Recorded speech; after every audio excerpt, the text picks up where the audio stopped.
Hello everyone, welcome to my channel.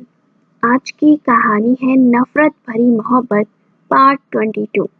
अगर आपको कहानी पसंद आए तो वीडियो को लाइक करें, शेयर करें और चैनल को सब्सक्राइब करें। अब तक आपने पढ़ा, रुद्र को एक लड़की पसंद आई हुई थी। रुद्र ने उस लड़की के बारे में लक्ष्य से पूछा। वहीं जब लक्ष्य ने उस लड़की की तस्वीर देखी तो वह तस्वीर देखते हुए रुद्र से बोला, अब आगे। जैसे ही रुद्र ने यह सुना तो उसके दिल के 1000 टुकड़े हो गए। रुद्र बोला, क्या ऐसा नहीं हो सकता। लक्ष्य बोला, अगले महीने शादी है इसकी। जैसे ही लक्ष्य ने यह कहा तो रुद्र अपने दिल पर हाथ रखते हुए बोला, रुद्र बोला, यह क्या बोल दिया तुमने, दिल टूट गया मेरा। लक्ष्य बोला, बस तुमने ऐसे ही रैंडम लड़की पसंद आई और बिना उसके बारे में जांच पड़ताल किए तुम निकल पड़े बारात लेकर। वाह, उस लड़की का नाम अपूर्वा है, मेरी कॉलेज फ्रेंड की बहन है, सगाई हो चुकी है इसकी, शादी होने वाली है अगले महीने। रुद्र थोड़ा मायूस होता हुआ बोला। रुद्र बोला, जो लड़की पसंद आती है या तो वह शादीशुदा होती है या फिर उसकी सगाई होने वाली होती है या फिर उसकी शादी होने वाली होती है। बस लगता है इस जन्म में सिंगल ही मरूंगा मैं। तभी लक्ष्य रुद्र के कंधे पर हाथ रखते हुए बोला, चिंता मत कर भाई, तुझे बहुत जल्द बहुत अच्छी लड़की मिलेगी, मेरा दिल कहता है ऐसा। रुद्र बोला, सचमुच मिलेगी ना? लक्ष्य बोला, जब वह लड़की तुझे मिलेगी ना, तेरे आसपास सब कुछ थम सा जाएगा। तू उस लड़की को देखकर मुस्कुराता रहेगा। उसके ख्याल तेरे दिल दिमाग में इस तरह बैठ जाएंगे कि तू कुछ और सोच नहीं पाएगा। उसकी खुशी, उसके दुख, उसकी हर सिचुएशन को तू अपनी सिचुएशन मानने लगेगा। जैसे ही लक्ष्य ने यह कहा तो रुद्र बोला, इसका मतलब मुझे इस लड़की से प्यार नहीं हुआ था। लक्ष्य ने अपने सर पर हाथ रखा और बोला, क्या करे तेरा, प्यार ऐसे थोड़ी ना होता है। प्यार जब होता है तो वह सिचुएशन ही अलग होती है, वह फीलिंग ही अलग होती है। प्यार बता कर नहीं आता या यह नहीं कहता कि देखो देखो प्यार हो गया, प्यार हो गया। प्यार एक एहसास है, बहुत खूबसूरत एहसास। जब तुझे होगा तब तुझे खुद ही महसूस हो जाएगा। अभी तू जिस सिचुएशन में है ना, वह सिचुएशन प्यार नहीं, बस आकर्षण है। तुझे वह पसंद आई है तो तुझे उसके बारे में बात करनी है, पर जब तुझे प्यार होगा तब तुझे उसकी खामोशी, उसका बोलना, उसका मुस्कुराना सब कुछ इफेक्ट करेगा। रुद्र बोला, तो इस हिसाब से मुझे प्यार होने में टाइम है। लक्ष्य बोला, ऐसा भी नहीं है। अगर तेरी लाइफ में वह स्पेशल वन जब आने वाला होगा तब आएगा और तुझे प्यार भी तभी होगा। किस्मत में तेरे जब प्यार करना लिखा होगा तब तेरी लाइफ में वह स्पेशल इंसान आएगा। रुद्र बोला, ठीक है, मैं इंतजार करूंगा उस टाइम का जब मेरी लाइफ में वह इंसान आएगा जो सिर्फ मेरे लिए बना होगा। लक्ष्य बोला, ये हुई ना बात, ऐसे ही पॉजिटिव सोचते रहना, क्या पता तेरी किस्मत में भी प्यार हो। रुद्र बोला, हो सकता है, फिलहाल तो आपको आपकी गर्लफ्रेंड से मिलाया जाए। वॉशरूम के बहाने सीधे जाना और राइट में मुड़ जाना। अमूल्या वही है। जैसे ही लक्ष्य ने यह सुना तो उसके चेहरे पर मुस्कान आ गई। वह रुद्र से बोला, घर पर मिलना ठीक नहीं है, किसी ने देख लिया तो बातें बनेगी। मैं नहीं चाहता कि अभी उसके सर पर कोई फैमिली प्रेशर बने शादी के लिए। थोड़ी देर में वह आ जाएगी, तब उसे देख लूंगा। रुद्र ने इतना सुना तो वह लक्ष्य से बोला, ठीक है, चिंता मत करो, इसका इंतजाम भी अभी कर देते हैं। अभी चाय भिजवाता हूँ तुम्हारे लिए। लक्ष्य ने इतना सुनते ही मुस्कुरा कर कहा। लक्ष्य बोला, ये हुई ना बात। तो वहीं रुद्र वहां से दूसरी तरफ चला गया। थोड़ी ही देर में हीर नीचे हॉल में आ चुकी थी जहां वे तीनों घर वालों के साथ बैठे हुए थे। हीर ने आते ही अक्षांश को प्रणाम किया और उसके बाद शिवांश और लक्ष्य के गले लगी। शिवांश और लक्ष्य खुशी से बोले, आई मिस यू दीदी, हीर बोली, I miss you too, both of you. Shreyansh के पापा भी वहीं बैठे थे। वे बोले, हीर बेटा, सारी तैयारियां हो गई? हीर बोली, जी पापा, सारी तैयारियां हो गई, बस मम्मी कुछ शगुन का सामान पैक कर रही है जो मेरे साथ मायके जाएगा। श्रेयांश के पापा ने इतना सुना तो वे बोले, ठीक है, तुम यहीं पर बैठो, बाकी सब काम हम देख लेंगे। श्रेयांश भी हॉल में आ चुका था। उसने अक्षांश को प्रणाम किया और शिवांश और लक्ष्य को गले लगाया। वहीं ओम भी अक्षांश को देखकर प्रणाम करते हुए शिवांश और लक्ष्य को गले लगाकर सोफे पर बैठ गया। ओम के चेहरे पर एक अलग ही चमक दिख रही थी, और हो भी क्यों ना, आखिर रात को उसकी और अक्षिता की सगाई की बात जो होने वाली थी। इस चमक को हर कोई देख रहा था। तो वहीं रुद्र ओम को छेड़ते हुए बोला, क्या बात है भाई, आज तो बिल्कुल चमक रहे हो आप। इतना कहकर वह अक्षांश के पास आया, फिर उनसे बोलते हुए बोला। रुद्र अक्षांश से बोला, वैसे अंकल, सगाई का मुहूर्त ना जल्दी जल्दी का निकलवाना, लग नहीं रहा भाई से वेट होने वाला है। देखो तो अभी तो केवल बात होने वाली है और ये अभी से इतना खिल रहे हैं। सोचो जब शादी होगी तो कहीं ऐसा न हो कि भाभी से ज्यादा इनका चेहरा दमक रहा हो। इतना सुनते ही सभी लोग हंस पड़े। वही ओम बेचारा शर्म से लाल हो चुका था। श्रेयांश रुद्र को देखते हुए बोला, बस कर, अब बहुत हुआ, सुबह से उसको छेड़ रहा है। रुद्र बोला, आज तो दिन है मेरा छेड़ने का, इतना सुकून आया है आज। श्रेयांश और ओम रुद्र की तरफ देखते हुए बोले, कोई बात नहीं, यह सुकून हमें भी नसीब होगा एक दिन, जब हम भी तेरी ऐसी ही टांग खींचेंगे। रुद्र बोला, यह तो गलत बात है, मैं छोटा भाई हूँ आप लोगों का, आपको मुझे सपोर्ट करना चाहिए और आप मेरी टांग खींचेंगे। श्रेयांश बोला, यह क्या बात हुई, तुम करो तो रास लीला और हम करें तो कैरेक्टर ढीला। घर वाले उनकी इन बातों का मजा ले रहे थे। हीर की रस्म शुरू हुई। पग फेरे के लिए हीर थोड़ी ही देर बाद अक्षांश, शिवांश और लक्ष्य के साथ निकल चुकी थी। वहीं जाते जाते अमूल्या और लक्ष्य की नजरें आपस में मिली तो चेहरे पर एक प्यारी सी मुस्कान आ गई। वहीं अमूल्या के बगल में खड़ा रुद्र अमूल्या के कान के पास जाकर बोला। रुद्र बोला, बस कर बहन, अभी तेरी बारात नहीं जा रही जो तू इतना खुश हो रही है।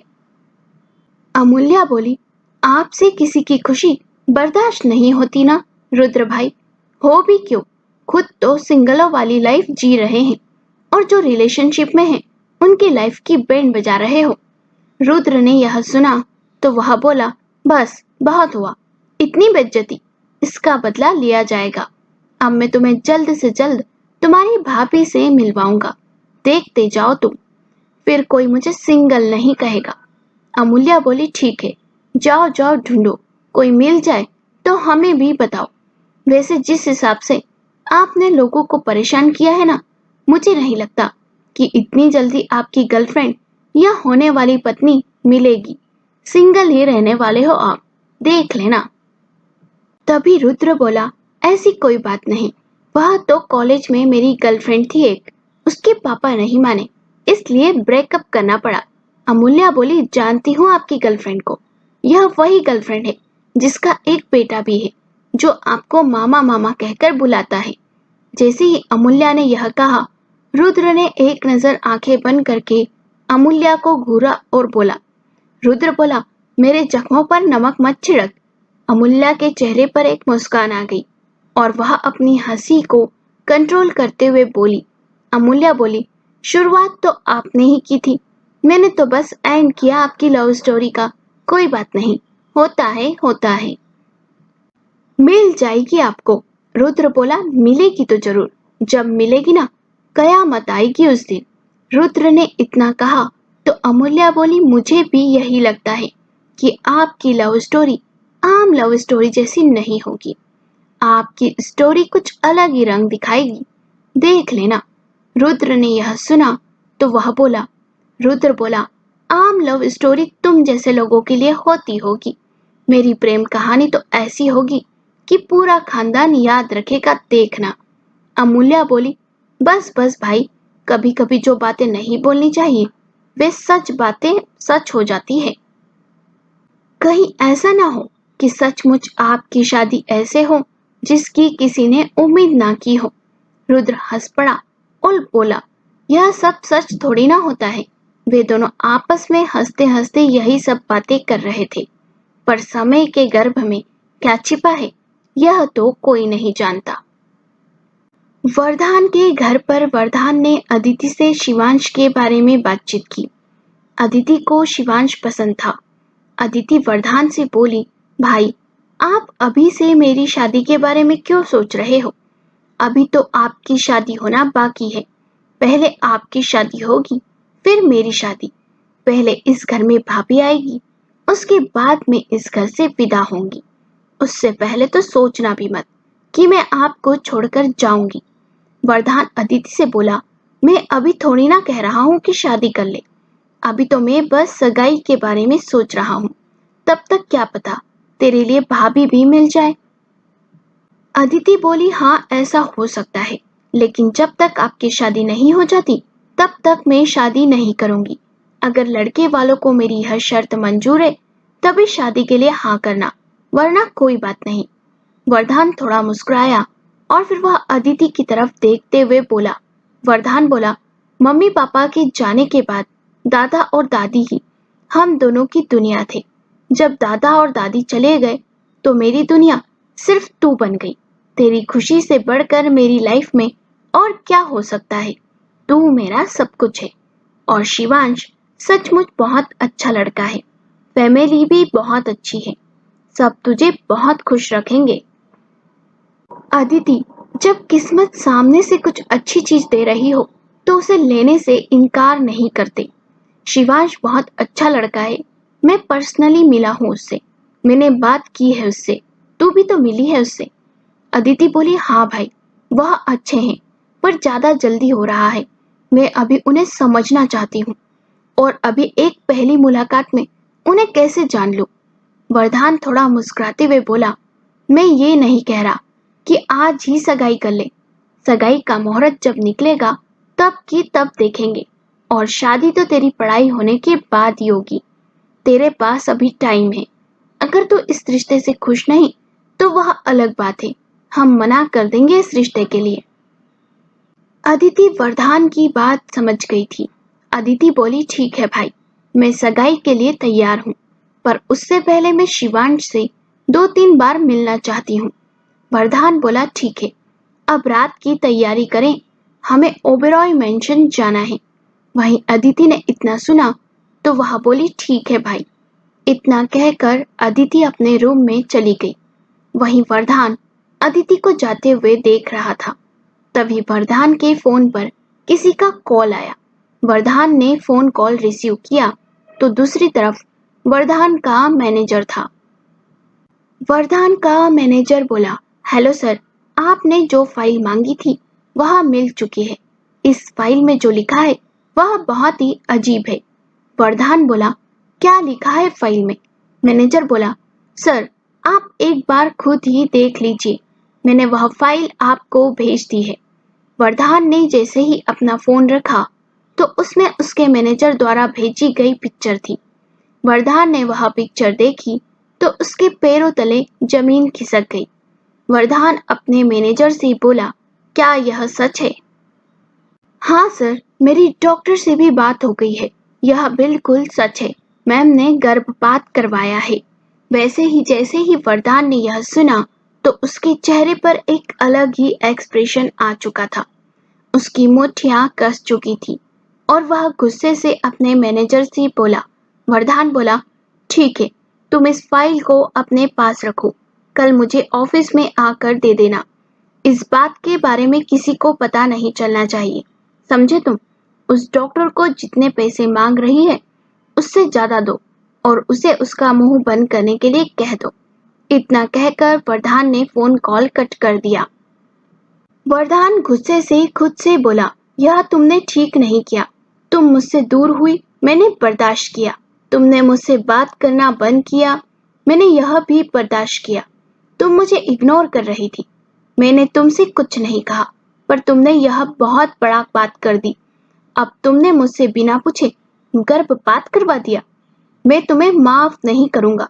बस एक बार यह सगाई हो जाए, उसके बाद मैं तुम्हें छोड़ूंगा नहीं। अब तुम्हारे साथ जो कुछ भी होगा उसकी जिम्मेदार सिर्फ और सिर्फ तुम होगी। बहुत हो गया।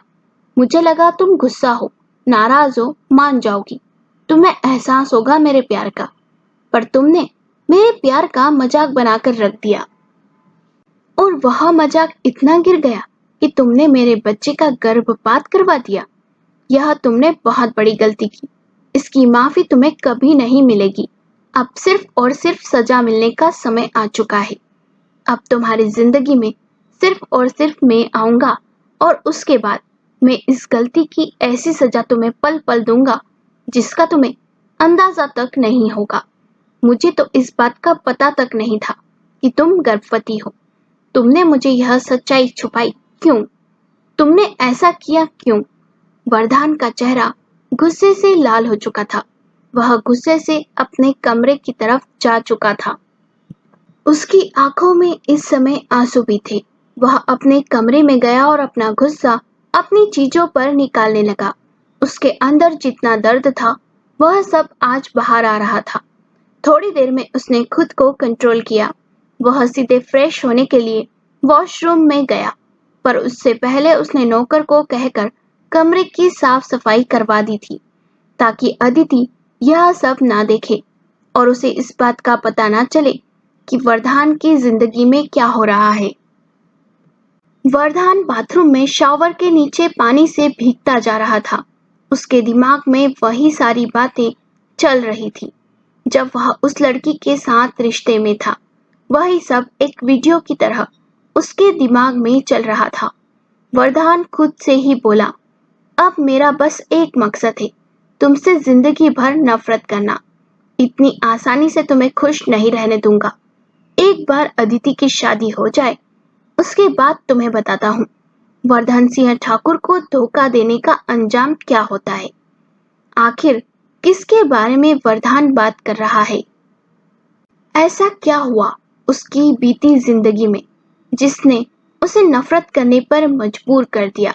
और कौन है वो लड़की जो वरदान के बच्चे का गर्भपात करवा चुकी है? क्या यह सच है या फिर एक अनसुलझी पहेली? यह तो आने वाला वक्त बताएगा। आपको कहानी का ये भाग कैसा लगा कमेंट सेक्शन में कमेंट करके जरूर बताइए। कहानी पसंद आई हो तो लाइक करें, शेयर करें और चैनल को सब्सक्राइब करें।